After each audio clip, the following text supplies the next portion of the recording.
शांति। आज का विषय है जो प्राप्ति स्वरूप संपन्न आत्माएं हैं उन्हें कभी भी किसी भी बात में प्रश्न नहीं होगा। कैसे? मीठे बाबा कहते हैं जो आत्मा सदा गुणों से और शक्तियों से भरपूर रहती है उनके मन में क्यों, क्या, कैसे होगा, इस प्रकार के प्रश्न नहीं उठते हैं। उनके चेहरे सदा खिले रहते हैं। वे आत्मा सदा संतुष्ट रहती है। वे आत्मा सदा बाबा की याद में रहते हैं। उनको प्राप्ति बहुत ही होती है। प्राप्ति होने का कारण है उनका एक संबंध बाबा के साथ होता है। वे बाबा की सेवाओं को बेहद में फैलाते हैं। अगर आज भी अपना चेहरा खिला हुआ नहीं रहता है, मन असंतुष्ट है, अशांत है, तो इसका कारण जाने। अगर मन असंतुष्ट रहता है, जीवन में अप्रसन्नता है, तो इसका कारण है प्राप्ति अभी कम हुई है। प्राप्ति कम होने का कारण है अभी बाबा से गहरा संबंध जोड़ा नहीं है।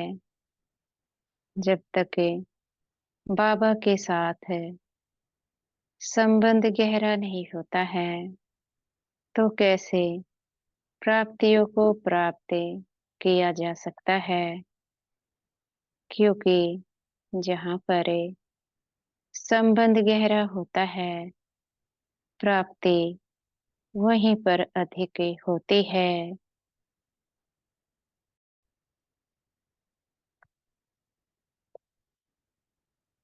उदाहरण के लिए जैसे कि इस दुनिया में भी देखो जिनके बीच गहरे संबंध होते हैं वे एक दूसरे से संतुष्ट रहते हैं और एक दूसरे के बहुत करीब होते हैं। वे अपने जीवन में खुश रहते हैं। इस प्रकार से अगर परमपिता के साथ संबंध गहरा नहीं है तो कैसे उनके करीब हो सकते हैं। कैसे उन प्राप्तियों को प्राप्त किया जा सकता है जिससे हम अपने मन को संतुष्ट कर सकते हैं। और कैसे जीवन में उमंग उत्साह आ सकता है। मन की संतुष्टता के लिए और प्रसन्न रहने के लिए बाबा की याद को तो बढ़ाना पड़ता है और संबंध भी एक बाबा से जोड़ना होता है।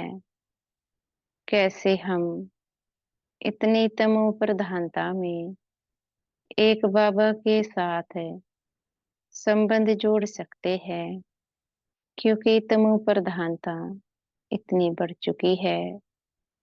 बाबा की याद बुद्धि में ठहरती ही नहीं है। जितना भी हम प्रतिदिन बाबा को याद करते हैं हमें संतुष्ट रहना है। मन में यह विचार नहीं चलाने हैं आज हमारा कोई पुरुषार्थ नहीं हुआ है, आज का दिन हमारा खराब गया। ये विचार बिल्कुल भी मन में नहीं आने चाहिए। यह भी कमजोरी है।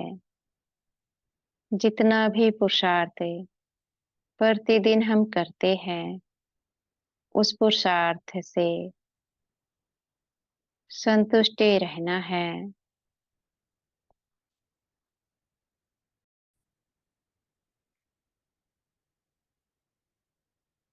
जब मन को संतुष्ट रखते हैं, तभी तो अपने को प्रसन्न रख सकते हैं।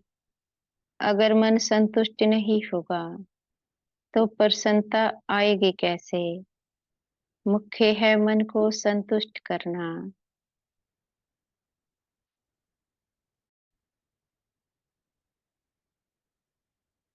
आत्मा की यात्रा होती है, क्योंकि देहभान के संस्कार जो है, धीरे धीरे ही वह एक एक सीढ़ी आगे बढ़ती जाती है और देहभान के संस्कार छूटते जाते हैं।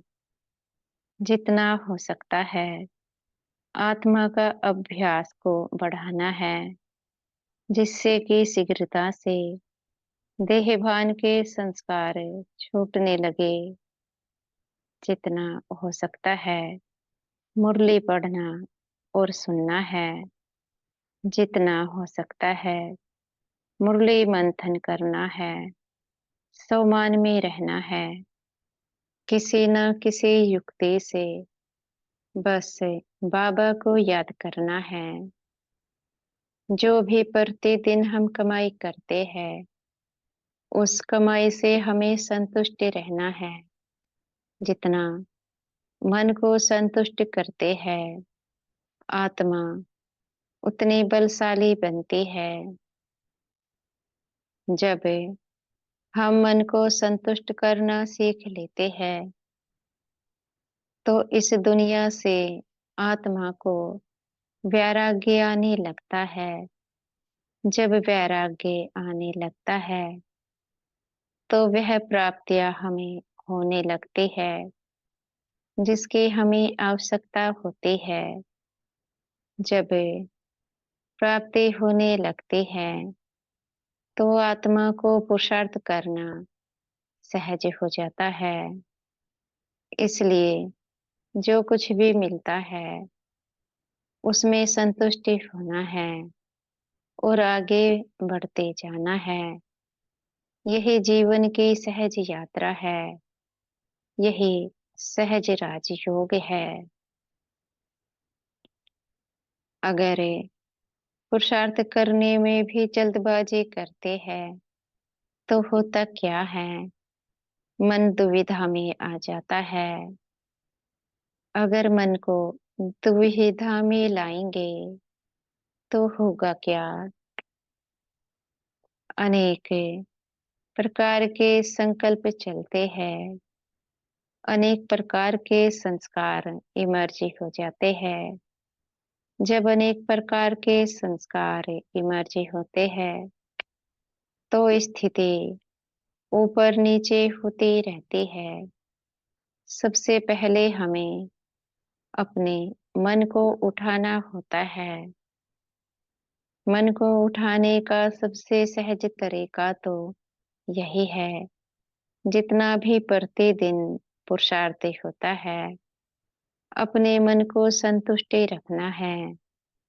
जब मन संतुष्ट होगा, तभी तो आगे यात्रा की जा सकती है। अगर मन बीमारी हो जाता है, तो होता क्या है? जो हम कर रहे थे, वह भी कर नहीं पाते हैं। उससे भी वंचित हो जाते हैं। तो अच्छा क्या है? जो भी प्राप्ति हो रही थी, उससे संतुष्ट रहो। संतुष्टता वह शक्ति है, जिस आत्मा के पास संतुष्टता का गुण होता है, वह सभी को संतुष्ट कर देती है। जिनके पास संतुष्टता का गुण नहीं है, वह किसी को संतुष्ट कैसे कर सकते हैं? इसलिए संतुष्टता की शक्ति को धारण करना है। जो भी प्राप्ति होती है, उससे संतुष्ट रहना है। धैर्यता को धारण करना है। समय का इंतजार करना है। समय सब कुछ करा लेता है। मुख्य है मन की संतुष्टता। इसलिए संतुष्टता के गहने को पहनना है। यही जीवन की सहज यात्रा है, सहज राजयोग है। अच्छा। ओम शांति।